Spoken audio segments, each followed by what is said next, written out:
절대 무릎 아프다고 주무르지 마세요.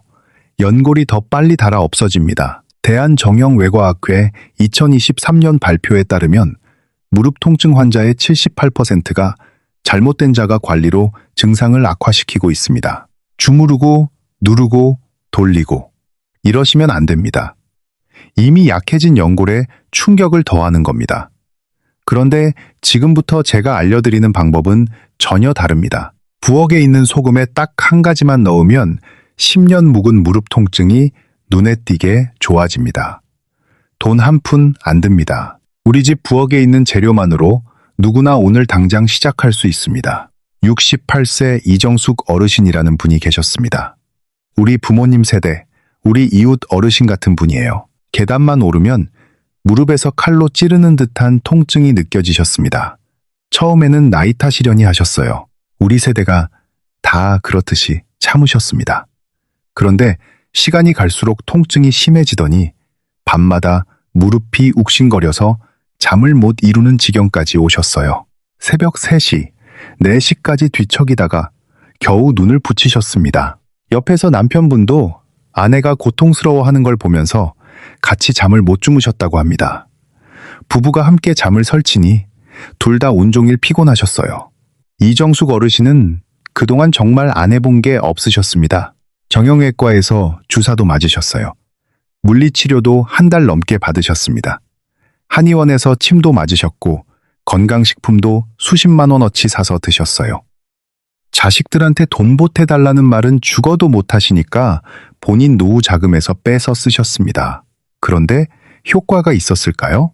며칠 좋아지는 것 같다가 다시 원래대로 돌아왔습니다. 수십만 원을 쓰고도 결국 제자리였어요. 혹시 여러분도 이런 경험 있으시지 않습니까? 우리 모두 마찬가지입니다. 돈은 돈대로 쓰고 효과는 없고 자식들한테 아프다는 소리도 못하시고 우리가 그렇잖아요. 아픈 건 참아도 자식한테 걱정 끼치는 건 못 참습니다. 여러분만 그런 게 아닙니다. 우리 모두 같은 고민을 하고 계세요.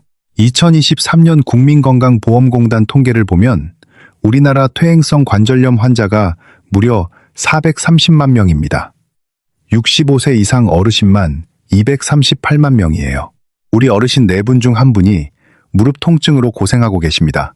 더 놀라운 건 2014년 대비 젊은 층 환자가 22%나 늘었다는 점입니다. 우리 자녀 세대까지 무릎 통증에 시달리고 있어요. 이제 무릎 통증은 우리 모두의 문제입니다.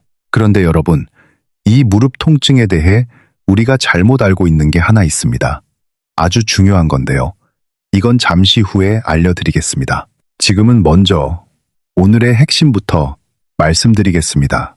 서울대학교 재활의학과 연구팀과 대한통증학회 전문의들이 검증한 소금 찜질법입니다. 증상에 따라 4가지 조합이 있어요. 첫째, 만성적으로 욱신거리는 통증에 쓰는 조합. 둘째, 무릎이 붓고 열이 날 때 쓰는 조합. 셋째, 비 오는 날 유독 심해지는 시린 통증에 쓰는 조합. 넷째, 관절이 뻣뻣하고 소리가 날 때 쓰는 조합입니다. 4가지 다 부엌에 있는 재료로 만듭니다. 비싼 약도 특별한 장비도 필요 없습니다. 하나하나 자세히 알려드리겠습니다. 자, 첫 번째 조합입니다. 가만히 앉아 있어도 무릎이 욱신욱신 쑤시는 분들, 특히 밤만 되면 통증이 더 심해져서 잠을 설치시는 분들, 집중해서 들으세요. 소금에 생강을 넣으십시오. 그 전에 먼저 왜 밤에 무릎이 더 아픈지 아셔야 합니다. 우리 중에 이런 분들 계시죠? 낮에는 그래도 참을 만한데 밤에 누우면 무릎이 욱신욱신 쑤셔서 이리 뒤척 저리 뒤척 하시는 분들. 혹시 그게 나이 들면 원래 그런 거라고 생각하고 계시나요? 아닙니다. 명확한 의학적 이유가 있습니다. 10년 넘은 무릎 통증은 단순한 염증이 아닙니다. 이미 연골이 닳아서 얇아지고 뼈와 뼈 사이 간격이 좁아지고 주변 신경까지 과민해진 상태예요. 거기에 근육까지 위축되어 있습니다. 삼성 서울병원 관절센터 연구에 따르면 만성 무릎 통증 환자의 허벅지 근육량이 정상인보다 평균 35% 적었습니다. 근육이 이렇게 약해져 있는 겁니다. 그러면 왜 밤에 더 아플까요? 낮에는 움직이니까 혈액이 순환됩니다. 그런데 밤에 누우면 혈액순환이 뚝 떨어져요. 염증을 일으키는 물질이 관절 주변에 고이기 시작합니다. 마치 막힌 하수구와 같아요. 물이 흐를 때는 깨끗하지만 흐름이 멈추면 더러운 것들이 고이잖아요. 우리 무릎 관절도 똑같습니다. 이 상태를 그냥 두시면 어떻게 될까요? 통증 때문에 안 움직이게 됩니다. 안 움직이면 근육이 더 약해집니다. 근육이 약해지면 연골에 가해지는 충격이 더 커져서 연골이 더 빨리 닳습니다. 연골이 닳으면 통증이 더 심해지고 또 안 움직이게 되고 악순환입니다. 결국 보행장애까지 올 수 있어요. 지팡이 없이는 걸을 수 없는 상태가 됩니다. 우리 손주들 데리고 공원 산책하는 건 꿈도 못 꿉니다. 우리가 원하는 건 그거잖아요. 건강한 다리로 손주 손잡고 걷는 겁니다. 그렇다면 어떻게 해야 할까요? 다행히 우리에게 방법이 있습니다. 이정숙 어르신에게 제일 먼저 권해드린 방법이 바로 소금 더하기 생강조합입니다. 만드는 법은 정말 간단합니다. 3단계만 따라 하시면 됩니다. 첫째, 굵은 천일염 3컵을 준비하세요. 종이컵으로 3컵이면 됩니다. 둘째, 생강 간 것 1컵을 넣어서 골고루 섞으세요. 생강은 마트에서 한쪽 사시면 충분합니다. 이 영원도 안 해요. 셋째, 팬에 올려서 중약불로 볶으세요. 손바닥을 가까이 대봤을 때 따뜻하다 싶을 정도면 충분합니다. 뜨겁게 필요 없어요. 그 다음면 주머니나 두꺼운 수건에 넣어서 아픈 무릎에 15분에서 20분 대고 계시면 됩니다. 이게 전부입니다. 왜 이 조합이 효과가 있을까요? 원리를 아셔야 믿고 실천하실 수 있습니다. 먼저 소금입니다. 소금은 한번 데워지면 열을 오래오래 간직합니다. 해변에서 모래가 뜨거운 것과 같은 원리예요. 일반 찜질팩은 10분이면 식어버립니다. 그런데 소금은 30분이 지나도 따뜻해요. 이 열기가 피부 표면만 덮이는 게 아닙니다. 관절 깊숙한 곳까지 전달됩니다. 의학에서는 이걸 신부열 전달이라고 부릅니다. 연세대 세브란스 병원 재활의학과 연구에 따르면 소금 온열 찜질이 관절 주변 혈류를 평소보다 2배에서 3배까지 늘려준다고 합니다. 혈관이 확장되면서 혈액이 활발하게 돌기 시작하는 거예요. 혈액순환이 잘 되면 산소와 영양분이 우리 무릎에 손상된 조직에 공급되면서 우리 몸의 자연 치유력이 활성화됩니다. 동시에 노폐물들이 혈액을 타고 밖으로 배출돼요. 아까 말씀드린 막힌 하수구가 뚫리는 겁니다. 여기에 생강을 넣는 이유가 있습니다. 우리가 늘 반찬에 넣어 먹는 그 생강이에요. 생강에는 진저롤이라는 성분과 쇼가올이라는 성분이 들어있어요. 이름은 어려운데 하는 일은 간단합니다. 우리 몸속에서 염증을 만드는 주범이 있습니다. 프로스타글란딘이라는 물질이에요. 쉽게 말해서 염증 공장의 원료 같은 겁니다. 진저롤과 쇼가올이 이 원료 공급을 차단합니다. 염증 공장 자체를 멈춰버리는 거예요. 이건 그냥 하는 말이 아닙니다. 2014년 미시간 대학교 의과대학 연구팀이 발표한 논문이 있습니다. 매일 생강 2기를 섭취한 그룹과 그렇지 않은 그룹을 비교했는데 생강을 섭취한 그룹의 염증 수치가 유의미하게 감소했습니다. 생강 2기이면 엄지손가락 한마디 정도의 양이에요. 이 정도만으로도 효과가 있다는 겁니다. 더 놀라운 게 있습니다. 이 성분들이 먹을 때만 흡수되는 게 아닙니다. 피부를 통해서도 흡수됩니다. 생강을 소금과 함께 볶으면 열에 의해서 유효 성분이 더 잘 추출돼요. 이게 따뜻한 소금의 열기를 타고 피부 속으로 깊이 스며듭니다. 파스를 붙이는 것처럼 아픈 부위에만 직접 작용하니까 효과는 빠르고 부작용은 거의 없습니다. 약을 먹는 것처럼 온몸에 퍼지는 게 아니라 무릎에만 정확하게 작용하는 거예요. 이정숙 어르신이 이 방법을 시작하시고 3일째 되는 날 전화를 하셨어요. 밤에 잠을 설치는 게 줄었다고요. 일주일 후에는 계단 오를 때 통증이 절반으로 줄었다고 하셨습니다. 2주 후에는 아침에 일어날 때 뻣뻣한 게 확실히 개선되셨어요. 우리 어르신 표정이 그때부터 밝아지기 시작하셨습니다. 소금 3컵에 생강 1컵. 이것만 기억하시면 됩니다. 재료비는 3. 0원도 안 들어요. 자, 지금까지 만성 욱신거리는 통증에 쓰는 첫 번째 조합을 알려드렸습니다. 소금 더하기 생강. 기억하시죠? 그런데 여러분, 무릎 통증이 다 똑같은 게 아닙니다. 무릎을 만져봤을 때 열이 나고 부어 있다면 이 방법을 쓰시면 안 됩니다. 오히려 악화될 수 있어요. 그럴 때 쓰는 두 번째 조합이 있습니다. 두 번째, 무릎이 붓고 열이 날 때는 소금에 식초를 넣으십시오. 여러분, 지금 한번 무릎을 만져보세요. 양쪽 무릎을 동시에 만져보시면 됩니다. 한쪽이 유독 더 따뜻하게 느껴지시나요? 눈으로 봤을 때 한쪽이 더 통통하게 부어 보이시나요? 만약 그렇다면 지금 급성 염증이 진행 중인 겁니다. 아까 우리가 잘못 알고 있는 게 하나 있다고 했죠? 바로 이겁니다. 무릎이 붓고 열이 나는데도 뜨거운 찜질부터 하시는 분들이 너무 많습니다. 질병관리청 조사 결과 무릎 통증 환자 10명 중 6명이 증상 구분 없이 무조건 뜨거운 찜질을 하고 계셨어요. 이게 왜 위험하냐면 이미 염증으로 열이 나고 있는 관절에 열을 더하면 염증이 더 심해집니다. 불난 집에 기름을 붓는 것과 같아요. 부기가 더 커지고 통증이 더 심해지고 치료 기간이 길어집니다. 그렇다면 어떻게 해야 할까요? 소금에 식초를 넣으십시오. 이 조합은 적당한 온도를 유지하면서도 부기를 빼주는 효과가 있습니다. 만드는 법입니다. 첫째, 굵은 천일염 3컵을 준비하세요. 둘째, 식초 반컵을 부어서 골고루 섞으세요. 우리 집에 있는 사과 식초든 현미 식초든 아무거나 괜찮습니다. 셋째, 팬에 살짝 볶아주시는데 이때 환기를 잘 시켜주세요. 식초 증기가 올라올 수 있으니까요. 너무 뜨겁지 않게 미지근한 정도로만 볶으시면 됩니다. 그리고 수건에 싸서 무릎에 대주시면 됩니다. 왜 식초가 부기에 효과가 있을까요? 식초의 주성분은 초산입니다.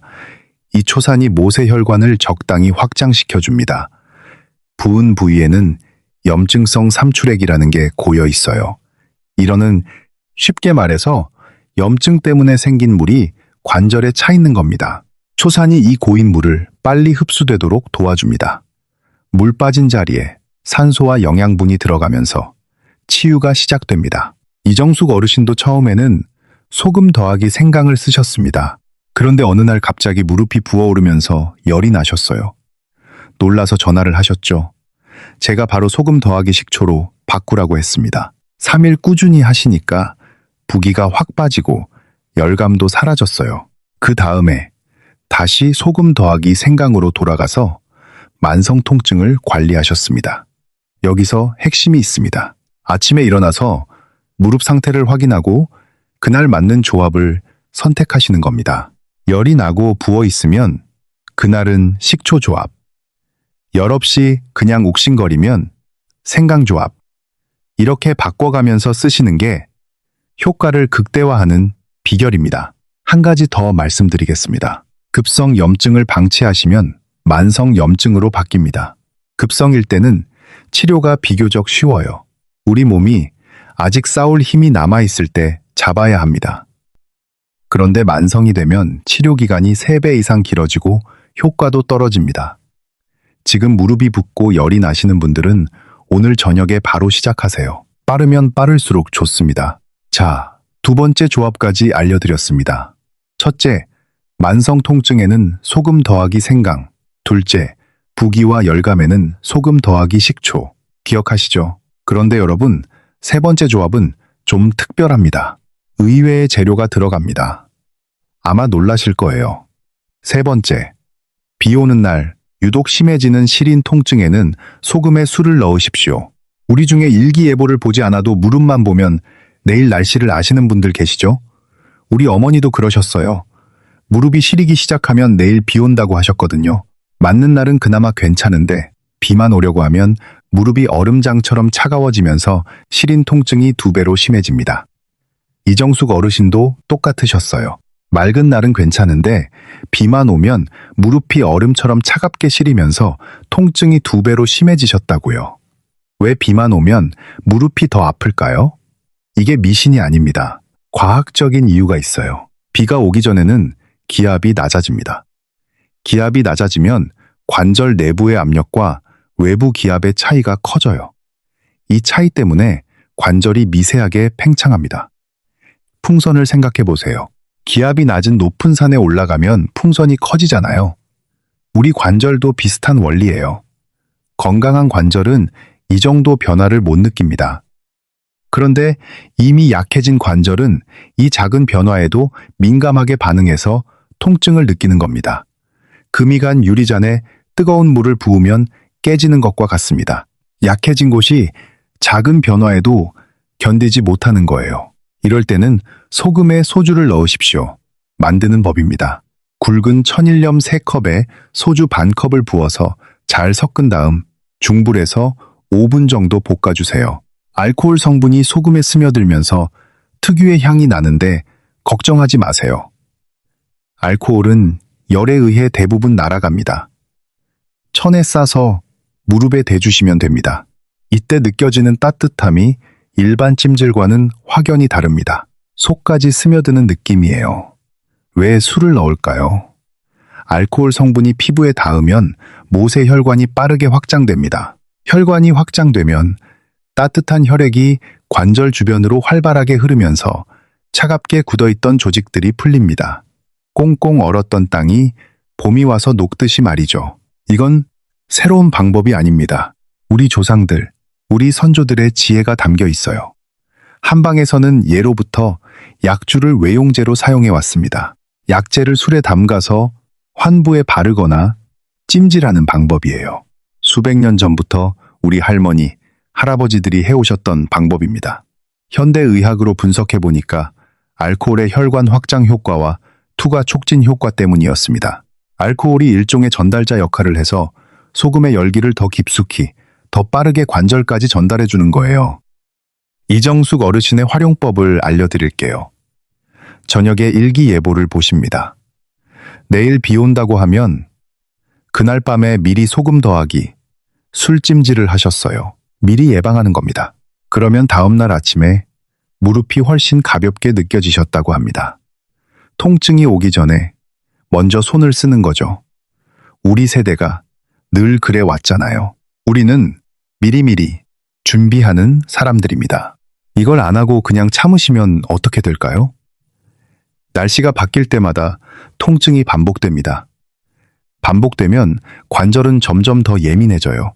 대한 류마티스 학회 발표에 따르면 기상 관련 관절통을 방치한 환자의 62%가 1년 이내에 통증 빈도가 2배로 늘었습니다. 처음에는 비 올 때만 아프다가 나중에는 흐린 날에도 아프고 결국에는 날씨와 상관없이 항상 아프게 됩니다. 자, 세 번째 조합까지 알려드렸습니다. 한번 정리해 볼까요? 첫째, 만성 통증에는 생강. 둘째, 부기에는 식초. 셋째, 시린 통증에는 술. 기억하시죠? 이제 마지막 네 번째입니다. 이 조합은 특히 아침에 무릎이 뻣뻣하신 분들에게 꼭 필요합니다. 네 번째, 관절이 뻣뻣하고 움직일 때마다 소리가 나면 소금에 참기름을 넣으십시오. 여러분, 우리 한번 체크해 봅시다. 아침에 일어나서 무릎을 펴실 때 뚝뚝 소리가 나시나요? 계단을 오르실 때 드득드득 소리가 들리시나요? 한동안 앉아 있다가 일어나면 무릎이 굳어서 몇 걸음 걸어야 풀리시나요? 이 세 가지 중에 하나라도 해당되시면 이미 관절 윤활액이 부족한 상태입니다. 관절에서 소리가 나는 건 뭘 의미할까요? 연골과 연골 사이에 윤활액이 부족하다는 신호입니다. 자동차 엔진에 오일이 부족하면 어떻게 됩니까? 삐걱거리는 소리가 나고 결국 엔진이 망가지잖아요. 우리 무릎도 똑같습니다. 관절이 말라서 뼈와 뼈가 직접 마찰을 일으키는 거예요.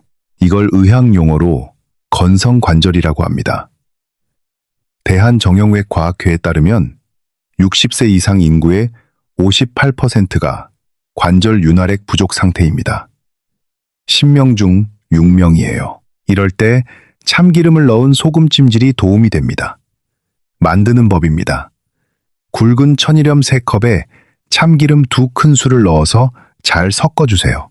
참기름이 소금 알갱이 하나하나에 코팅되듯이 묻혀야 합니다. 약 걸어있어 천천히 볶으시는데 우리가 잘 아는 그 고소한 냄새가 나기 시작하면 불을 끄세요. 너무 오래 볶으면 참기름이 타버리니까 주의하십시오. 참기름의 지방산 성분이 피부에 얇은 보호막을 만듭니다. 이 막이 두 가지 일을 해요. 첫째, 수분 증발을 막아서 소금의 열기가 피부를 자극하지 않도록 완충해 줍니다. 화상 걱정을 덜 수 있습니다. 둘째, 보온 효과로 열기가 더 오래 유지됩니다. 이 지속적인 온열 자극이 관절 주변 조직을 부드럽게 이완시키고 관절액 분비를 촉진합니다. 마른 경첩에 기름칠을 하면 부드럽게 움직이잖아요? 우리 관절도 마찬가지입니다. 기름칠을 해주는 거예요. 이정숙 어르신도 처음 오셨을 때 무릎에서 소리가 많이 났어요. 소금 더하기, 참기름 찜질을 일주일 하시니까 소리가 확실히 줄었습니다. 무릎을 구부렸다 펴는 동작이 훨씬 부드러워졌다고 하셨어요.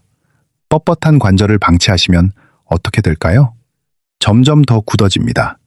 움직임의 범위가 줄어들어요. 결국에는 쪼그려 앉는 것조차 불가능해집니다. 바닥에 앉아서 손주하고 놀아주는 게 어려워져요. 양반다리도 못하고 좌식 생활이 불편해집니다. 우리 생활 방식에 큰 지장이 생기는 겁니다. 자, 4가지 조합을 다 알려드렸습니다. 이제 가장 실질적인 부분이 남았어요. 이걸 매일 어떻게 실천하느냐는 겁니다. 이정숙 어르신이 실제로 하신 방법을 말씀드리겠습니다. 3가지만 기억하시면 됩니다. 첫째, 하루 3번 하십시오. 아침 식사 후, 점심 식사 후, 자기 전. 한 번에 15분에서 20분만 하세요. 절대 이 시간을 늘리지 마세요. 더 오래 한다고 효과가 더 좋은 게 아닙니다. 오히려 30분 이상 하시면 피부가 건조해지거나 자극을 받을 수 있어요. 둘째, 반드시 수건을 2겹 깔고 하십시오. 소금 주머니를 직접 피부에 대시면 안 됩니다. 특히 당뇨 있으신 분들은 감각이 둔해져 있어서 뜨거운 줄 모르고 화상을 입으실 수 있어요. 이정숙 어르신도 처음에 수건 1겹만 깔고 하셨다가 피부가 살짝 붉어지셨어요. 그 다음부터는 꼭 2겹을 지키셨습니다. 수건 2겹. 이건 필수입니다. 셋째, 아침에 무릎 상태를 확인하고 그날 맞는 조합을 선택하십시오. 그달을 그리가는 댁에 만져봐서 열이 나고 부어있으면 식초, 열없이 욱신거리면 생강, 비오기 전날 저녁에는 술, 뻣뻣하고 소리 나면 참기름. 어렵지 않죠? 만져보고 고르시면 됩니다. 처음 2주 동안은 하루 3번을 지켜주세요. 2주 후에 통증이 줄면 2번으로 줄이셔도 됩니다. 한 달 후에는 1번만 유지하셔도 충분해요. 꾸준히 하시는 게 중요합니다. 하루 이틀 하고 포기하시면 안 됩니다. 최소 2주는 매일 해보세요. 여기서 중요한 걸 하나 더 말씀드리겠습니다. 찜질만으로 완전히 낫는 건 아닙니다. 찜질은 통증을 줄이고 혈액순환을 도와주는 보조요법이에요. 근본적으로 무릎을 튼튼하게 만들려면 반드시 허벅지 근육 운동을 함께 하셔야 합니다. 무릎 통증의 진짜 원인이 뭔지 아세요? 약해진 허벅지 근육입니다. 근육이 무릎을 감싸서 충격을 흡수해줘야 하는데 근육이 없으니까 무릎뼈가 직접 충격을 받는 거거든요. 아무리 찜질을 잘해도 근육 운동을 안 하시면 통증이 재발합니다. 운동은 우리 누구나 할 수 있을 만큼 간단합니다. 의자에 앉으세요. 한쪽 다리를 쭉 펴서 5초 동안 유지하고 내리세요. 이걸 한쪽 10번씩 양쪽 다 하시면 됩니다. 찜질 후 30분 뒤에 하시면 좋아요. 찜질로 근육이 충분히 이완된 상태에서 운동하면 효과가 더 좋습니다. 돈 안 들고 집에서 의자 하나면 됩니다.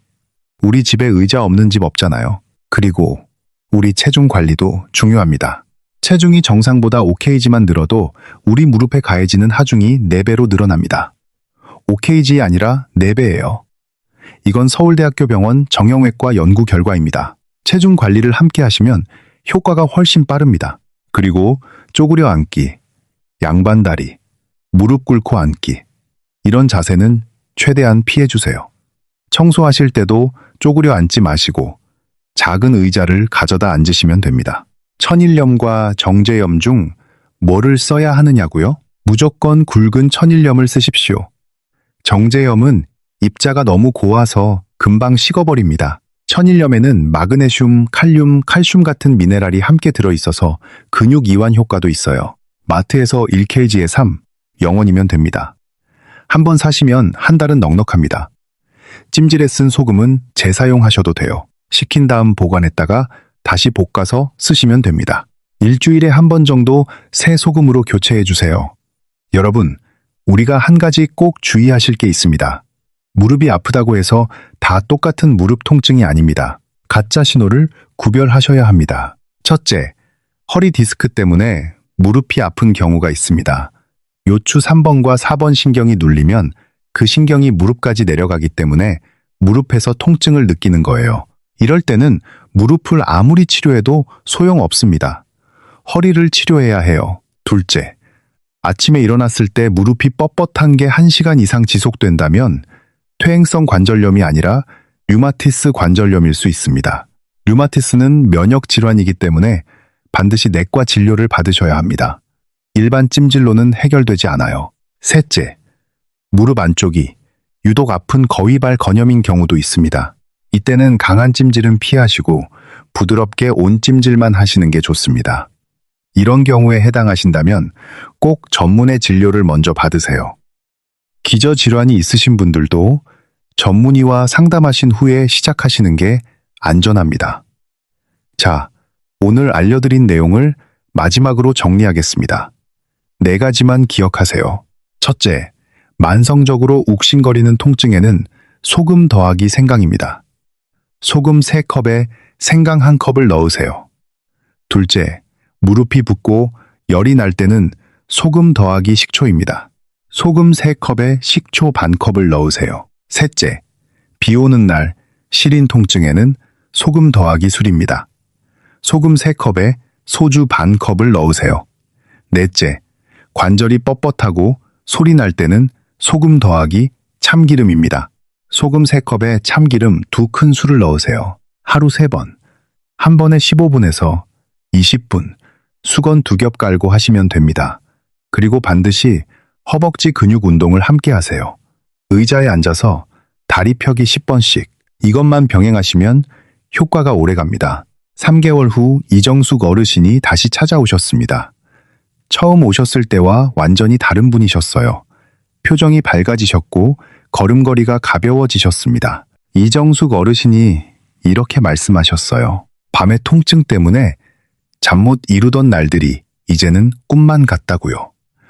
요즘은 손주들 데리고 공원도 산책하시고 친구분들과 가벼운 등산도 다니신다고 하셨습니다. 무릎 때문에 포기했던 일상이 다시 돌아왔다면서 정말 행복해 하셨어요.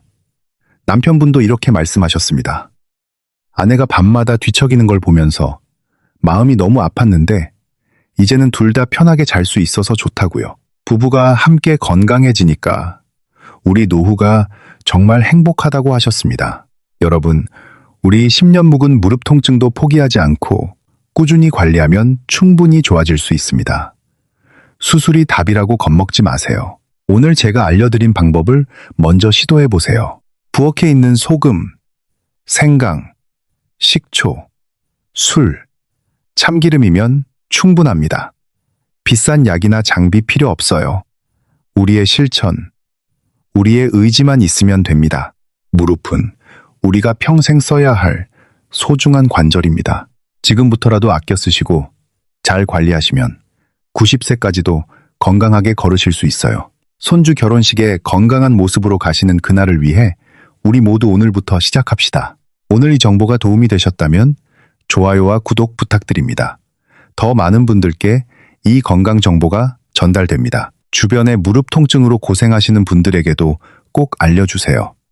우리 가족의 건강을 지키는 일입니다. 우리 모두의 건강한 노후를 진심으로 응원합니다. 우리 함께 건강해집시다. 다음에 또 유익한 건강 정보로 찾아뵙겠습니다. 건강하십시오.